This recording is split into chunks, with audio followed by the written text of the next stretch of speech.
Hello and welcome to Pro Trader Strategies Market Commentary for Thursday, February the 9th. My name's Eric Wilkinson. Some of you may recognize me as the Wolfman from CNBC, Fox Business, or even the Wall Street Journal for my commentary on everything from economic to geopolitical and market analysis. Please keep in mind that everything that we talk about in these market commentaries is not a solicitation to buy or sell any of these securities or strategies. At the end of the day, I'm here to teach you some different strategies that you can implement into your portfolios, but please do that in your own way. The reason why I can't give you a recommendation on a particular stock or strategy is because I don't know your risk parameters. I don't know what's in your portfolios, and therefore what I'm doing could be counterintuitive to what you are already doing. And please remember that past performance of any trading system or methodology is not necessarily indicative of future results. All right, having all that out of the way, let's get it on with some economic data.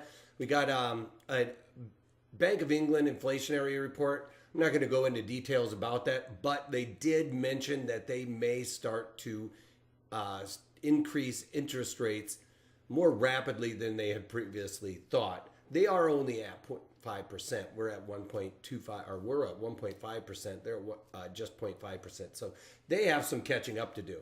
Now, what that's done is it's caused the bonds here to really start sloughing off. So that is going to be pretty important as everybody tries to keep inflation in check. Then here in the United States, we got initial unemployment claims came in at 221,000, which was better than the expected 232,000.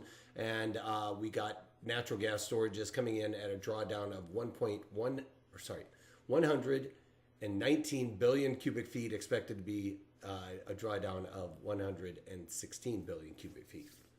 All right, that's about it for the economic data for today. Let's get on with markets. We've got crude oil moving lower and below this trend channel. You know, I talked about it wanting to come down here and test this trend channel sometime in the next week or so. Well, it happened yesterday. It just fell out of bed almost after I got done with the daily market commentaries.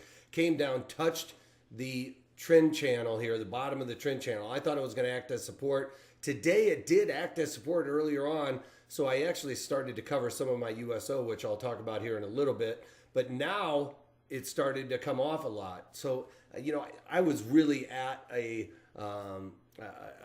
pulling it. I don't know what the right word is here, but basically, usually when I go in and I decide to trade out or get out of a trade, I just get out of it. Whereas with this USO, I was a little bit nervous. I was like, hey, it's touching this trend channel. As a matter of fact, I got out when it came down below that a little bit and touched the 50-day moving average. So I covered half of them and thinking that was going to act as support. If I started seeing some rebound, then I was going to cover the rest of them. But it's continued to slide off now. So it's about even a dime better than where I got out right now. So I'll talk about that here in a minute. But crude oil looking pretty weak right now, especially if it gets below that trend channel for too much. It settles below there. That's going to be pretty bearish. And especially if we get below the 50-day. All right, so on to gold futures. They're up by about $5. They did break below the 78 Fibonacci level. This is looking like pretty solid support. We'll have to wait for confirmation maybe tomorrow to see if we're going to get any upside move. But this is a pretty long, extended rally for that to really kind of hold weight. Usually these are stronger indicators when they're at the bottom of a move or at the top of a move, something like this. Or down here like this at the bottom of a major move, especially down here, something like that. But we do have a move that is looking like it could be acting as a lot of support there. So if you're trading gold, I'm bearish gold, so I still have on my GLD that's not working out. So I don't know that chart's setting up very good for me. All right, on to Bitcoin futures. Bitcoin futures only down $35, which is unchanged for all intents and purposes. And we are right back to the point of control. We got a little overextended to the downside there, but we are now back to the point of control, albeit it is still below and pretty well below 10,000 right now. A lot of this has to do with the SEC and the CFTC getting involved, whether or not they can regulate this stuff, because there's just so many people out there borrowing to buy this stuff, which is ridiculous. But that's a different story altogether. All right, the bond's down about a half a point right now. Continuing the slide, this is what I was talking about with the ECB, the Bank of England coming out saying that they might start increasing interest rates. That's really caused the bonds to go down when we would think they would start to see a little bit more support here with the Dow Jones down about 400 or so. VIX slightly moving higher. We're still in the 20s. You know, yesterday was a big back and forth day, but today we're starting to get a little bit of momentum to the upside with the equities down on the day. So nice to see some volatility still in these markets. We got a couple of stocks that are back to 100 IV%, so that's good. Yesterday there was nothing that was 100% IV or 100 IV% in my watch list there. So today I'm just glancing up and I can see at least 4 of them.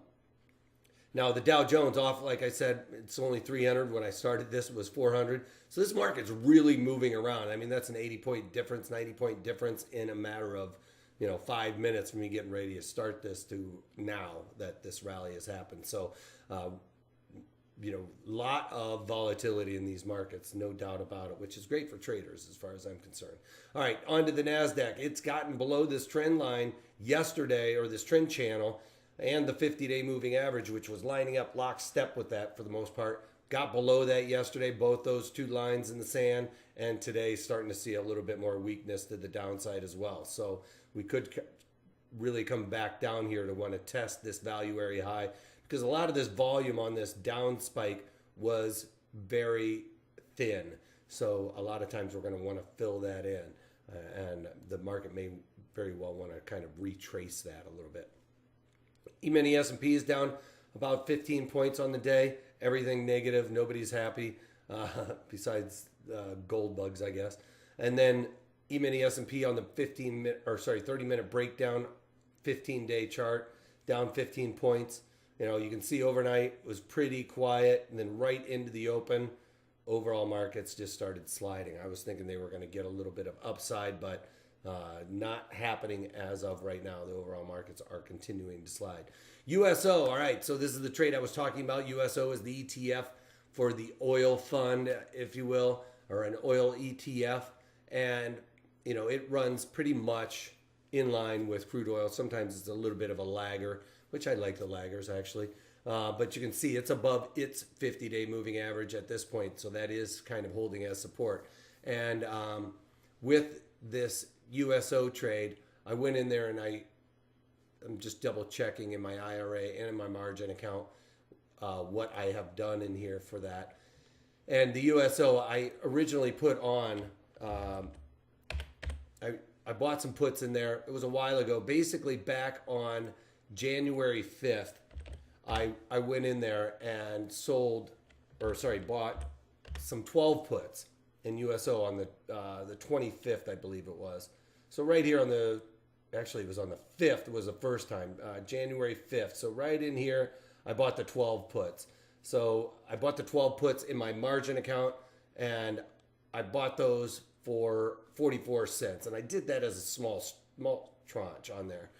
Just because of the way this was lining up on the January 5th, that could be a continuation pattern. But when I put it on, it looked like it was a confirmation to the downside. Got a little bit of late day rally. That made it a continuation pattern. So I was in a little bit early, which I have a tendency to do. And market rallied up. And then basically on the 25th, I went in there and did both in my IRA and in my margin account. Went in and bought the April 12.5 puts for 34 cents. So I bought the 12 puts for 44 cents, 12.5 puts for 34 cents.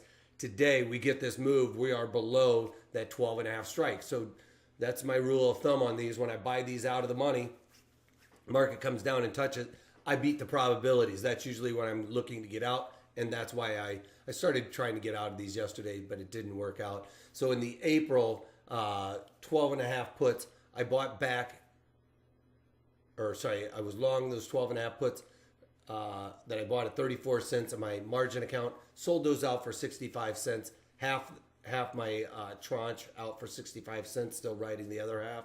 Didn't do anything in the 12 puts. And then in my margin account, I went in there and bought the April 12.5 puts, also again for 34 cents. Got those off in my IRA for 63 cents. Now, I, again, didn't do all of them. I did about half of them and covered those, letting the rest ride for right now. If we start seeing a bit of a rally, I'll probably end up covering the rest of those. I'm just trying to squeeze it out because we are looking like we are going to go test that. Hopefully get below that 50-day moving average. Not quite happening right now, but we're close. and that's all I care about. So if we get down and touch these 12, my 12 put strikes, I'm going to pull the ripcord on all of them.